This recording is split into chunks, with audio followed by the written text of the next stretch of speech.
Break के बाद रुक करेंगे बुलेटिन की ओर। बुलेटिन में बात होगी बकानी की, जहां पतंजलि योग समिति ने हर्षोल्लास के साथ मनाया होलिका महोत्सव। आगे बात करेंगे चुरिया की, जहां जिला पंचायत अध्यक्ष किरण रविंद्र फाग महोत्सव कार्यक्रम में शामिल हुई। ऐसी तमाम खबरों पर विस्तार से होगी चर्चा।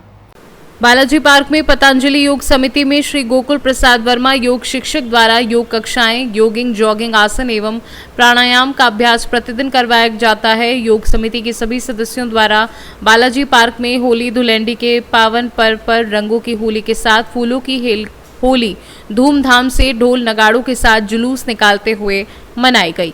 बकानी से सी न्यूज संवाददाता रमेश चंद शर्मा की रिपोर्ट।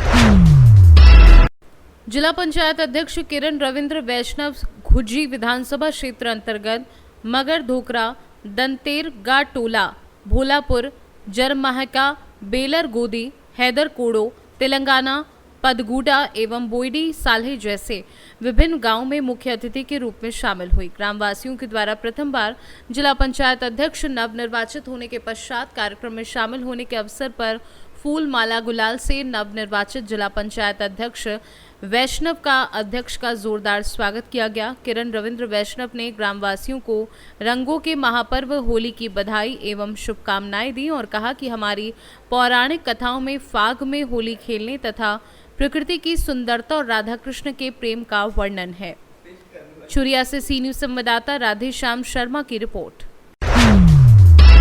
हिंगोली जिले के बसमत शहर में पुलिस चौकी के गेट के पास पुलिस वाले को लातों और घूसों से मारा गया। जानकारी के अनुसार शाहरुख खान और खान पठान आरसीपी पथक स्क्वाड के साथ समय पर और वर्दी में ड्यूटी निभा रहे थे। इसके बाद संकेत नामपल्ली नामक मकोका जैसे गंभीर अपराध के तहत सजा भी काट चुका है। संकेत नामपल्ली, अनिकेत नामपल्ली और इसके दो दोस्तों ने मिलकर पुलिस स्टेशन के गेट के पास कुछ पुलिस वालों के सामने लातों और घूसों से मारा। वहां मौजूद पुलिस वाले इस दौरान छुड़ाने में लग गए। वहीं पुलिस के वर्दी में पुलिस वालों के सामने अपराधी को पकड़ा नहीं सकते थे। अपराधी पुलिस वाले को मारकर वहां से फरार हो गए। आम जनता सुरक्षित कैसे रहेगी, ये बड़ा सवाल है। सीसीटीवी कैमरे में इस घटना का सारा किस्सा रिकॉर्ड हुआ। वहीं ऐसे बहुत सी चर्चाएं हैं शहर के नागरिकों में देखने को सुनने को मिल रही हैं। हिंगोली से सी न्यूज संवाददाता अब्दुल जाफर की रिपोर्ट। जनपद प्रयागराज के करछना तहसील में ग्राम न्यायालय का उद्घाटन उच्च न्यायालय इलाहाबाद के न्यायाधीश के द्वारा फीता काटकर उद्घाटन किया गया। वहीं सिद्धार्थ शर्मा प्रशासनिक सत्र संभाग प्रयागराज के साथ जिला न्यायालय के न्यायाधीश संतोष राय, जिला कचहरी के न्यायाधीश के साथ ग्राम न्यायालय के न्यायाधीश आदेश कुमार श्रीवास्तव मौजूद रहे। इस मौके पर करछना तहसील के एसडीएम तपन कुमार मिश्रा, तहसीलदार रवि प्रताप सिंह के साथ बार एसोसिएशन के अध्यक्ष चिंतामणि शुक्ल, महामंत्री हंसराज सिंह, वरिष्ठ अधिवक्ता शोभनाथ द्विवेदी, ध्रुवराज सिंह, रमेश द्विवेदी, राकेश शुक्ला, अभिषेक सिंह, उमेश चंद्र तिवारी, कुलदीप मिश्रा, शरद पटेल, विनीत मिश्रा, अंशुमान साहू, शिवजी तिवारी, सूरज सिंह, बलजीत सिंह पटेल सहित भारी संख्या में अधिवक्ता और प्रतिष्ठित लोग मौजूद रहे। बात होती है, आप युवा हैं, क्या कहना चाहेंगे? आप अधिवक्ता हैं, अभी तहसील में बात कर रहे हैं, तो आज ग्राम न्यायालय का जो है उद्घाटन हुआ है, इसको लेकर के आपकी क्या सोच है? पहले यहाँ राजस्व मामले चलते हैं। राजस्व मामले में सिर्फ रेवेन्यू कोड और रेवेन्यू मैनुअल से अप्लाई होती है, पूरी सीपीसी अप्लाई होती है। परंतु जब से यहाँ पे क्रिमिनल्स के कुछ मामले और जैसे कि सिविल के कुछ जुरिडिक्शन के मामले तो सीपीसी अप्लाई होती है। और हम अधिवक्ताओं के लिए बहुत अच्छी बात है कि हम प्रैक्टिस के लिए सारे लॉज करते हैं। अब निगोशिएशन जैसे कि सर ने कहा कि कॉन्सलेशन से बात करें, आर्बिट्रेशन कुछ ऐसे मामलों के बहुत कम जुरिडिक्शन होते हैं जिसमें सामान्य या 25,000 से कम के वैल्यूएशन के मामले। समझौता यह रहता है कि मध्यस्थ करा के पार्टी को समझौता करा के पार्टी के जल्द से जल्द निस्तारण करके न्याय की प्रक्रिया का अनुगमन किया जा सकता है। अब जैसे क्रिमिनल के मामले हैं तो सर यहाँ पे 2 साल से कम के मामले क्रिमिनल मामले यहाँ पे चलते हैं। तो जहाँ पे CRPC से अप्लाई की ज़्यादातर LCR मामले FIR LCR ऐसे प्रक्रियाओं में जल्द निस्तारण। ग्राम न्यायालय के उद्घाटन पर माननीय एजीएस प्रशासनिक हाईकोर्ट जिला जज प्रयागराज तथा उनके साथ आए हुए कई न्यायाधीशों के सौजन्य से आज ग्राम न्यायालय का उद्घाटन किया गया। और इस ग्राम न्यायालय का उद्देश्य है छोटे छोटे मुकदमों का निस्तारण, कम समय में जल्दी से जल्दी सुविधा से उनका निस्तारण होगा। इससे वादकारियों जनता को सुविधा मिलेगी। जिस तरीके के मुकदमे का जो है इसमें यहाँ सुनवाई होगी, जो सुनने में आया, आज छोटे मोटे जो धाराएं होती हैं और सिविल में जो जमीन संबंधित जो मतलब वो मामले हैं 25,000 रुपये के नीचे की, उसकी सुनवाई यहाँ की जाएगी। तहसील स्तर पर ग्राम न्यायालय खुलने से लोगों को किस तरीके की सुविधा मिलेगी, इसके बारे में क्या? मतलब तहसील स्तर पर ग्राम न्यायालय खुलने से छोटे जो मुकदमे हैं उसमें वादकारियों को सुविधा मिलेगी, उनका भाग दौड़ कम हो जाएगा और जल्दी जल्दी यहाँ न्याय मिलेगा। इससे जनता और वादकारियों का हित है। महामंत्री जी क्या कहना चाहेंगे, जिस तरीके से आज ग्राम न्यायालय की स्थापना और उसके बाद उद्घाटन किया गया, इसके बारे में क्या जानकारी है और किस तरीके से लोगों को यहाँ लाभ मिलेगा और क्या सुविधा मिलेगा? सरकार और न्यायपालिका की मंशा के अनुसार जो है लोगों को त्वरित न्याय के लिए तहसील स्तर पर ग्राम न्यायालयों की स्थापना की जा रही है, क्योंकि जिला न्यायालय या हाई कोर्ट में मुकदमों का बोझ ज़्यादा हो गया है और वादकारियों को जो है वहाँ पहुँचने में समस्या हो रही है। इसलिए शासन की मंशा के अनुसार पूर्व में जो है मेजा और वहाँ हड़िया दो जगह ग्राम न्यायालय की स्थापना हुई थी। उसके बाद आज करछना और कोरांव में ग्राम न्यायालय की जो है उद्घाटन समारोह था, जिसमें हाई कोर्ट के जज माननीय सिद्धार्थ वर्मा जी, प्रशासनिक न्यायमूर्ति श्री संजय राय जी जिला जज, और जिला कचहरी के बहुत सारे जज महोदय आए थे। उन्होंने कार्यक्रम का उद्घाटन किया। इस न्यायालय से जो है तहसील स्तर के जो भी एक सीमा के अंतर्गत जो भी मुकदमे हैं अब वो यहाँ पे चलेंगे। उससे हमारे वादकारियों को भी लाभ होगा, उनको सुलभ न्याय मिलेगा।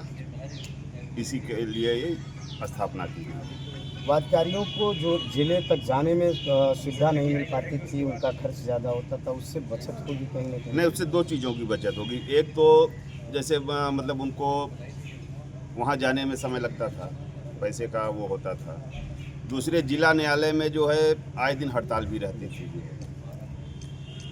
ग्राम न्यायालय स्थापना हो जाने पे हम लोगों की कोशिश ये रहेगी जो है, अगर बाय द वे हम अगर जो है तहसील न्यायालय का बहिष्कार करते हैं तो कम से कम ग्राम न्यायालय को जो है सुचारू रूप से चलने दिया जाए।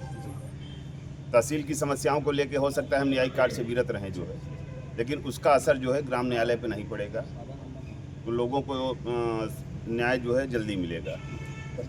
हंसराज सिंह, महामंत्री, अधिवक्ता संघ करछना। जानकारी है और क्या इसमें न्यायिक प्रक्रिया कर रहे हैं?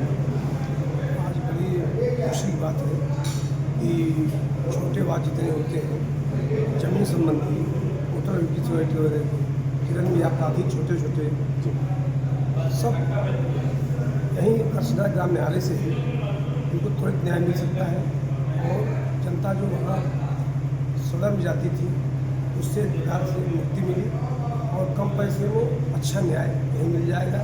तो ये शासन प्रशासन न्याय की यही सबसे बड़ी से बातें की अच्छी बात है कि हम लोग ज़्यादा शोभनाथ द्विवेदी एडवोकेट यहाँ शासकीय अधिवक्ता। सर क्या कहना चाहेंगे, आज इस तरीके का न्यायमूर्ति द्वारा उद्घाटन किया गया ग्राम न्यायालय का, उसको लेकर के क्या जानकारी और क्या कर? ये बहुत अच्छी पहल है। तो हमारे समाज का जो दलित वर्ग, पिछड़ा वर्ग, गरीब, वो प्रायः पैसे की तंगी को वजह किसी तंगी को वो जनपद न्यायालय में नहीं पूछता, उसे न्याय से वंचित होना पड़ता था। जो ये विधायी जो विधान बनाया गया ग्राम न्यायालय को, इसका उद्देश्य है गरीबों को सफलता आगे चलकर क्या प्रदान लेकिन पहल अच्छी है। तो ग्राम न्यायालय तहसील स्तर पर खुलने से सुविधा लोगों को मिले, किस तरीके से? तहसील स्तर से खुलने पर तो इसका महत्व बड़ी है, इसका महत्व बहुत है। अब लोग सीधे न्याय से जुड़े, वो अपनी बात कह पाया, और कहेंगे तो निश्चित तौर पर न्याय मिलेगा। इसमें एक बात और, जहाँ जटिल बातें आती हैं उनके यहाँ एक और नियम है, कॉम्प्रोमाइज। दोनों पार्टियों को कॉम्प्रोमाइज़ करना, और जहाँ कॉम्प्रोमाइज़ हो जाएगा, जहाँ कॉम्प्रोमाइज़ होता है, वहाँ बहुत कुछ बदलाव हो जाता है, दुश्मनी का बदलाव हो जाता है और तमाम बातों का बदलाव हो जाता है, मेल जोल बढ़ जाता है, आपको तो समझता बढ़ जाती है। तो मिला के पहल बहुत अच्छी है। ठीक है, बात करेंगे किस तरीके का न्यायालय की स्थापना के बाद आज उद्घाटन हुआ है ग्राम न्यायालय का, और उच्च न्यायालय के न्यायाधीश महोदय ने उद्घाटन किया है, तो आप लोगों के बीच जिस तरीके की बातचीत हुई उसको लेकर के क्या कहना चाहेंगे? ऐसा है, अब न्याय गरीब जनता के दरवाजे पर मिलने वाला है। जो जनता अधिकारियों और न्यायालयों का चक्कर लगाती है उससे वह छुटकारा पा जाएगी और उसको त्वरित न्याय यहीं मिल जाएगा। और जो समाज का एक वर्ग चल रहा है, जिसके पास पैसा है वही न्याय को खरीद रहा है, उस पर रोक लगेगी। आपस में जो भाईचारा का वातावरण है, जब खुले समझौते हो जाएंगे तो उसका समाप्त हो जाएगा।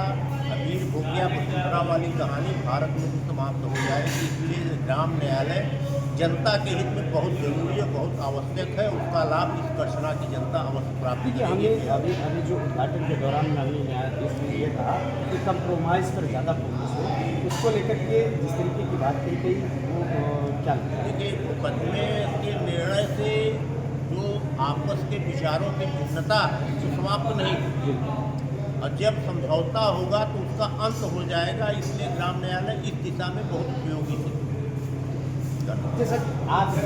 प्रयागराज से सी न्यूज़ संवाददाता मंगला प्रसाद पटेल की रिपोर्ट। खबर प्रयागराज से है, जहां गढ़चना थाना क्षेत्र के हिनौता गांव के समीप देर रात दो बाइकों में आमने सामने की टक्कर में एक की मौत और एक गंभीर रूप से घायल हो गया। मृतक का नाम सिद्धार्थ पटेल उम्र 22 वर्षीय बताया जा रहा है। प्रयागराज से सी न्यूज़ संवाददाता मंगला प्रसाद पटेल की रिपोर्ट। टीकमगढ़ जिले में हर वर्ष की भांति इस वर्ष भी फाग महोत्सव का आयोजन कलश मैरिज गार्डन में किया जा रहा है, जिसको लेकर कार्यकर्ताओं की बैठक आयोजित हुई। आपको बता दें कि 4 वर्षों से लगातार इस कार्यक्रम का आयोजन अभिषेक खरे रानू के द्वारा टीकमगढ़ नगर के मानस मंच पर हुआ करता था, लेकिन इस साल कलश मैरिज गार्डन में 19 मार्च को विशाल फाग महोत्सव का आयोजन किया जा रहा है। फाग महोत्सव में महिलाएं और पुरुष बुंदेली व्यंजनों का आनंद उठाएंगे और फूलों की होली और गुलाल की होली खेली जाएगी। वह संत और महात्माओं का आगमन भी होगा, जिसमें पूज्य श्री रावतपुरा सरकार भी पधारेंगे। वहीं अभिषेक खरे रानू ने बताया कि इस बार के फाग महोत्सव में इस कार्यक्रम में बड़ी संख्या में लोग पहुंचेंगे। जी अभिषेक जी, बताएं आपने जो आज बैठक रखी है, उद्देश्य क्या है इस बैठक का? आप देखते हैं कि फाग महोत्सव की समिति है टीकमगढ़ की, उसके द्वारा 4 वर्षों से मानस मंच में फाग महोत्सव का कार्यक्रम होता था। परिस्थिति ऐसी बनी, प्रदर्शनी लगी थी और भी अन्य कारण थे, तो इस बार हम उस कार्यक्रम को वहाँ नहीं कर पाए। तो ये हम सारी जो फाग महोत्सव समिति कमेटी ने तय किया कि हम कार्यक्रम इस बार और अलग प्रकार से मनाएंगे। तो रंग पंचमी का कार्यक्रम हम लोग कर रहे हैं, जिसमें हमारे पूजनीय संत रावतपुरा सरकार जी हमारे बीच रहेंगे और हमारे क्षेत्र के जो संत महंत हैं वो भी रहेंगे। उनके सानिध्य में इधर एक फाग महोत्सव का कार्यक्रम होगा, जिसमें बुंदेली व्यंजनों का भी आनंद होगा और बुंदेली संगीत का भी आनंद होगा। तो ये 19 तारीख को शाम को 4 बजे से रात को 10 बजे तक चलने वाला कार्यक्रम है, जिसमें हम सभी को आग्रह करते हैं, आमंत्रित करते हैं कि सभी पधारें और इस बुंदेलखंड की इस परंपरा को और आगे बढ़ाएं। टीकमगढ़ से सी न्यूज़ संवाददाता गिरीश कुमार खरे की रिपोर्ट। फिलहाल के लिए बुलेटिन में बस इतना ही। देश दुनिया की बाकी खबरों को जानने के लिए आप देखते रहिए सी न्यूज़ भारत।